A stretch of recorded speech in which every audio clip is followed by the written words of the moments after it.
Look, I know opening day did not go as many expected, but I'm not worried at all. And I'm going to tell you guys why. We have some reactions over at SNY. Boomer Esiason this morning had some comments which I think were overreactive, especially for a former professional athlete. We're going to get to that and a few more things next on Metcast.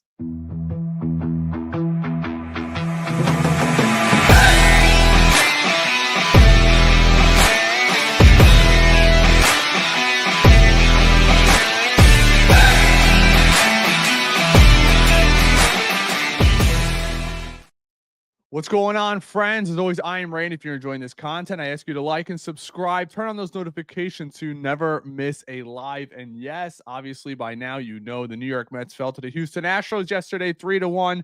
The offense did not show up. The defense did not show up. And a lot of people are questioning whether or not Klay Holmes had a good start or not. And I argue that he actually did have a solid start. Yes, the walks were up, but when we look at him overall, which I'll pull up some of his stats right now. When we look at him as an overall, he actually wasn't that bad. Some hard hit ground balls, yes, but the defense did let him down. Acuna couldn't turn two on that double play, and it kind of hurt us there. Got a lot of extra pitches in on him. All right, so here we have it. Let me pull it up for you guys really quick. Here we go. So we have this from Klay Holmes yesterday: 4 2/3, 5 hits, 2 earned runs, 4 walks, 4 Ks, and a 3.86 ERA as it stands right now early in the season. And let's be honest, he had a bloop hit to right field, a bloop grounder. Vientos had a hard hit ball go right by him at third base. Acuna threw away the double play ball, which ended up leading to an unearned run. So I actually think he wasn't that bad. I think expectations are very high for him, but we have to remember this is a process. It's always was going to be a process. And to expect Klay Holmes to go out there and be, Luis Severino, who went out there yesterday, had a great start for the A's.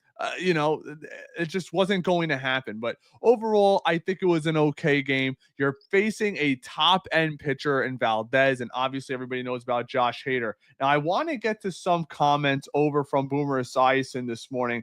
Let you guys listen in. I haven't listened into the whole clip. I heard about it on the second half of Sal and Brandon talking this morning. So let me pull this up for us, and we'll all react together. I think there's 3 athletes in baseball. I think there's 3. Okay, that I think there's move 3. the needle. Move the needle athletes. Needle movers. Yeah, needle movers. Okay, and that would be Shohei Ohtani. Yeah, the great Aaron Judge. Yeah, and Paul Skeens. You don't put Soto in there. No, I don't. I don't think. So Boomer now all of a sudden doesn't think that he's a needle mover. Let me ask you this. Let's go back to last season. Juan Soto's electric home run against the Guardians. He's the single most important reason why the Yankees got to the World Series. I mean, for a former professional athlete to say something like that, in my opinion, is beyond an overreaction. He moves the needle. What? I don't. Oh, boy. I think he's a great baseball player, He's but a I don't. needle mover. I think he's a great baseball player. Don't get me wrong. I think they way overpaid for him, but that's their money, and that's my team, and I want him to do well, and I want us to win. When you got Boomer. 3 or more teams, franchises offering that guy over $700 million, that's a needle mover. When they got Shohei Ohtani, is up at bat, and they have, that little icon in the bottom corner of the TV to let you know that he's up at bat so you can watch it. Yeah, I understand. That's a. Well, I'm not disagreeing That's with a needle mover. Well, I would put Soto in there as a needle mover. When he was a player, A-Rod was a needle mover. A-Rod was doing steroids. Like, come on. I mean, I see tweets out there from Jose Canseco challenging all these guys to these softball home run duels. I'm like, you guys all did steroids. You can't compare the steroid era. It's like, and a lot of people are going to disagree with me on this. It's like when people bring up Barry Bonds as a Hall of Famer. In my opinion, he should never see the Hall of Fame. He did steroids. You don't get to cheat a game and then get in to the Hall of Fame with all of the greats of the game. And that's not saying, listen, a lot of people say, well, Big Papi's in the Hall of Fame and he was on the Mitchell Report or was not on the Mitchell, whatever. Manny Ramirez might get it. Just because one or two bad guys slip by does not mean you let the ones that you know didn't get in. That's the most ridiculous argument. If there's 3 people drunk driving on the road and you only pull over one, you don't let him go because the other 2 got away. That's ridiculous, in my opinion.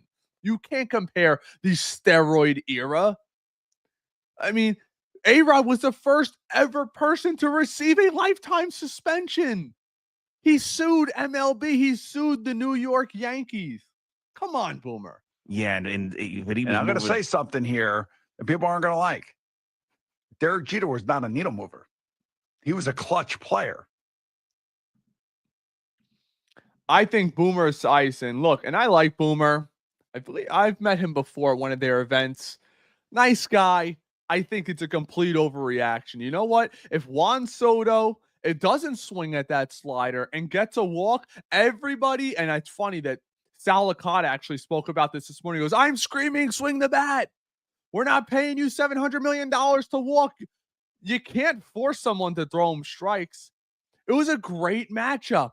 Hader is one of the deadliest lefty on lefty guys in Major League Baseball. He throws a 93-mile-an-hour slider. Remember back in the day when Jacob deGrom threw that and he would strike guys out left and right, all the greats in the game, including Aaron Judge? Was anybody calling Aaron Judge a non-needle mover last year when he dropped a pop fly in the postseason? How about when he had bases loaded and a chance to win it for the Yankees against the Mets last season and he struck out against what I think it was Reed Garrett? Was he no longer a needle mover? The perception that gets put out there over one game, to me, is just absurd. It's absurd. What are we talking about? It's one game. It actually infuriates me because can we act like we've been there as a fan base? We were within 2 games of the World Series last year. Let's not act like we're the Pittsburgh Pirates and never been there before. It's one game. Imagine what the Phillies fans were saying last year when they lost 4 to the Mets. Were they calling out Kyle Schwarber, Castellanos, Zach Wheeler? Come on. Like, we can't. Boomer, you sound preposterous, in my opinion. You sound preposterous. Now, we also have another thing I want to get to, and I said it earlier in the offseason as things were coming around, and there was clearly a divide amongst Met fans, but that's Teoscar Brazaban. Got to give it to the guy yesterday, guys.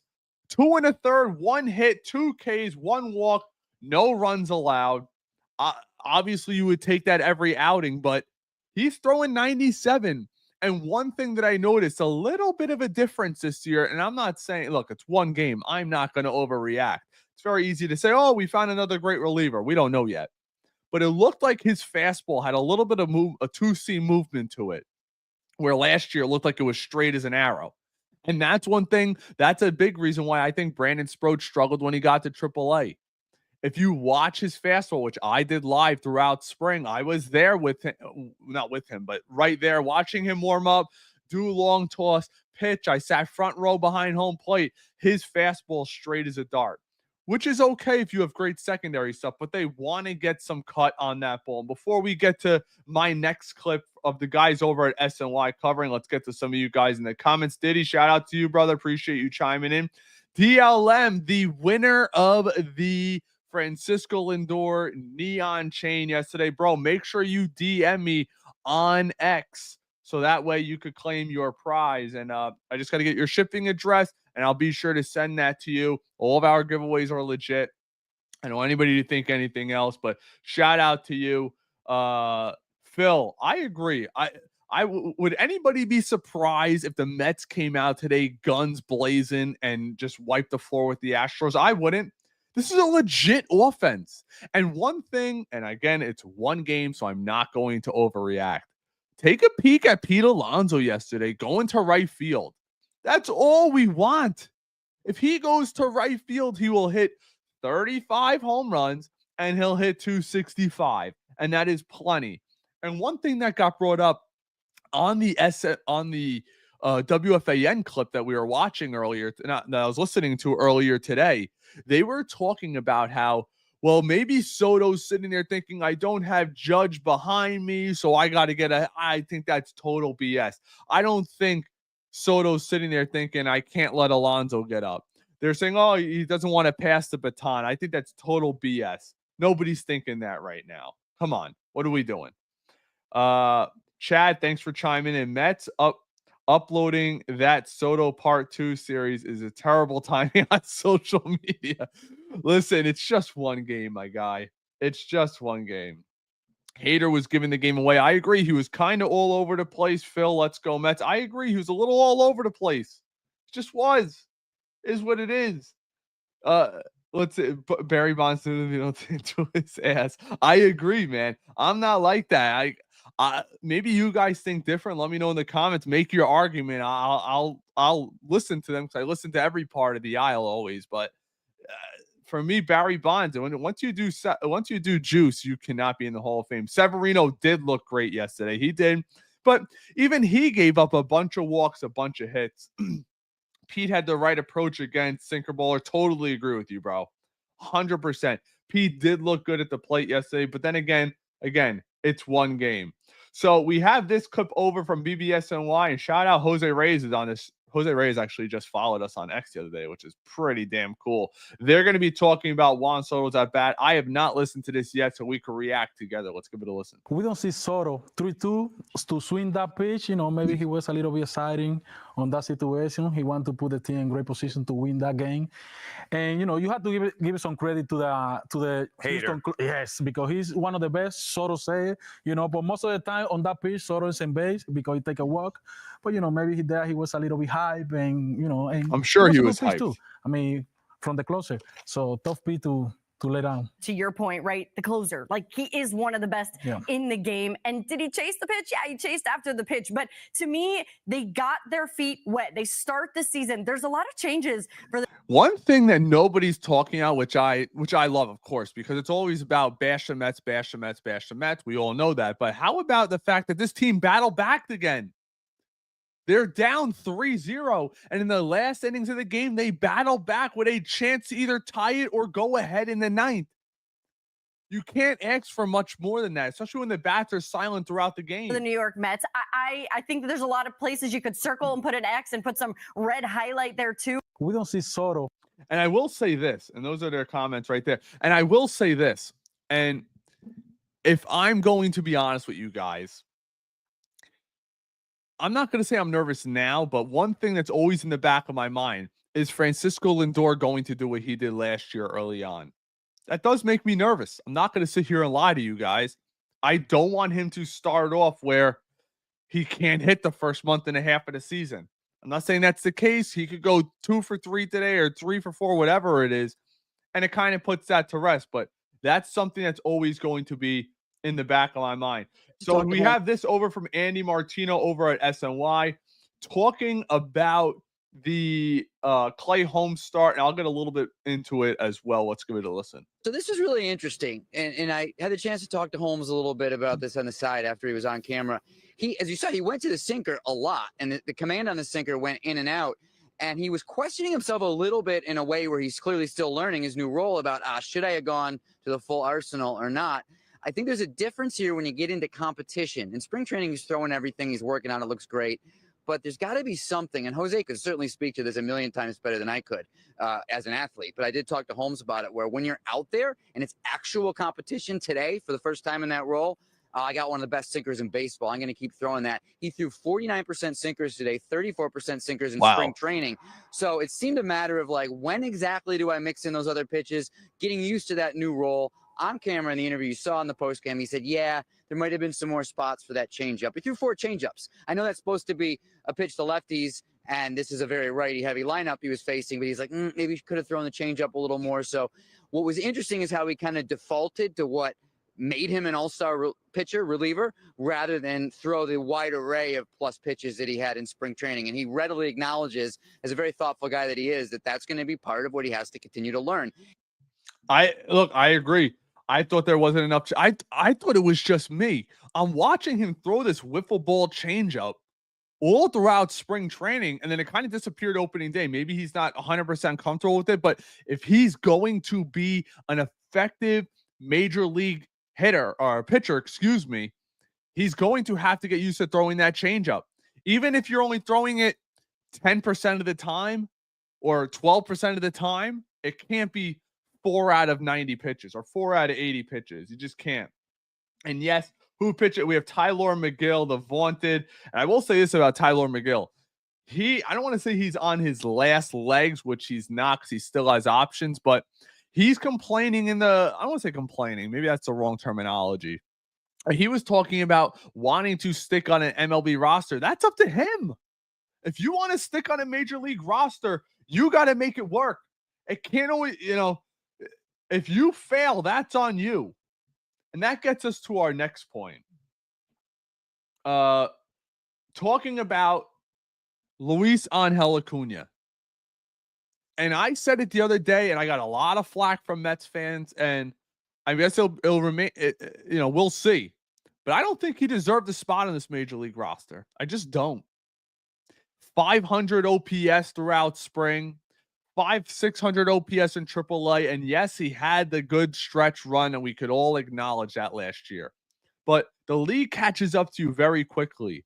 And then when I hear the captain or proverbial captain of this team, Francisco Lindor, come out and say, "You're bored," it's not easy to what? You're 22, 23 years old. You are fighting for your major league life. You're trying to get on this team. McNeil's going to be back soon. Remember, they projected McNeil to only be out a month. And sorry, I'm always looking over here because my mic sometimes turns off. But you're projected to only be up for a couple of weeks. It's going to be you or Brett Beatty. And by the way, shout out to Brett Beatty. Did you guys see him in that 9th inning on the top step screaming for Acuna to be good? His arch rival pretty much, because they're battling it out. Because once McNeil comes back, McNeil's going to be on this 26-man roster. And one of those two guys are gone. That's just it. But he was rooting for him. But we gotta give props where props are due. We gotta call out the negative. We'll start with the negative first. The defense is unacceptable. You are here, Acuna, not for your bat, but for your defense. We all know you don't have a good bat right now. Not saying that can't change in the future, but he's not a power hitter. He's a singles hitter, and he doesn't get on base enough. But so if you're going to be that, you have to play that elite defense. His feet got out from under him. Maybe he had the opening day jitters. It's one game. I'm not going to, I am going to call it out, but, just don't let it happen down the line. That's it. I'm not going to say he's a bad defender. He's a plus defender, clear as day, and has a cannon for an arm. Maybe he's not used to playing a ton of second. Get it together. Now to the positives. You got to give credit where credit's due. That was one hell of an at-bat by him in the 9th inning. Fouling balls back, taking those close pitches. I think he showed a lot of guts there. And he's got to show that every at-bat. It can't just be I'm locked in the 9th inning. I don't like that perspective of him. And that's kind of the vibe that he's getting. He's locked in when he wants to be locked in. When he's not locked, I don't like that. That shouldn't fly here. We are way too veteran-oriented to have a player like that. You have veterans. Pete Alonso, Lindor, Nimmo, Siri's a veteran. Soto's a veteran. Marte, Jesse Winker, Tyron Taylor. All these guys are veterans. Somebody's got to grab this kid and say, listen, if you want to stick on this major league roster, you're not going to do it on sole talent alone, which nobody does. You have to have that want. You want to be great like your brother, you have to have that want. Let's get to some more of your guys' comments really quickly. I can't wait for Alvarez to come back, Phil. You know what really sucks? I feel like this was the year we could have seen Alvarez put it together. And we saw him this time last year. When he came back, he was never the same. And I get nervous about that same thing this year. He's that heart and soul of this team. Let's be honest. The emotional leader last year. The fired up, big home run guy. I'm looking forward to him coming back as well. But, they should keep Brandon Sproat, Steven. They're not going to trade him, but they're going to make him prove himself at AAA. I think they made it very apparent. Acuna looks high A at second base. Yeah, well, let's hope that changes. let's see. Dodgers look unbeatable right now. Chad, I agree with you, but I will say this. I'm not worried about the Dodgers, and neither should you guys be. Stop worrying about the Dodgers. We got to worry about winning the National League East. That's where it's at. We could sit here and worry all day long. We might not get to the Dodgers again. We're in probably the toughest division in baseball. The Braves and the Phillies are legitimate World Series contenders right now, and we can't just bypass them. We just can't. Didi, what's going on? Hi there. Acuna made up for his error. I agree, Phil. But you know what? Did he? His error led to a run. We just gotta, we gotta be honest with ourselves, I want to the moment like was big games. Pretty cool. Klay Holmes talking about his opening day start and what it meant to him. Let's give it a listen. Well, you've pitched in big moments, big games before, but just in general, what was the moment like getting an opening day start? Yeah, I mean, it was really cool. Yeah, to have be able to start opening day and just could take it in. It's a cool moment. I don't know if I ever really pictured myself in this situation, but to be able to take it in and try to enjoy it as much as I could, it was special. And like I said, it's cool to take it in, but we'll build off of this and we'll keep moving forward. That's it. I mean, I don't know what else you could ask for from him, right? If we're being honest with ourselves. I had another clip. Oh, here we go. Juan Soto was asked about his Mets debut. I mean, we have to give this a listen, don't we? Right? Overall one. I mean, you've been on different teams before where you've had your first game, but what was the general experience putting on the Mets uniform for the first time for real? For us, I was expecting to win the game, but yeah, definitely it's not how we want it. Sometimes the game, they are a really good team over there. And, they come in and grind. For me, it's a good experience. These guys are amazing.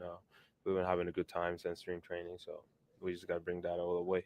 Overall, I like that response. I'm fine with it. One thing that I think is clear as day right there, he's ticked. He is not happy we lost, which I'm glad for that. I'm glad. I wonder what his home run line is today. Could you put a couple shekels on him hitting a home run today? Defense has to be better, Jose. I agree with you, man. Just has to be. Use that kick change more, Phil. Couldn't be right. More than that, obviously.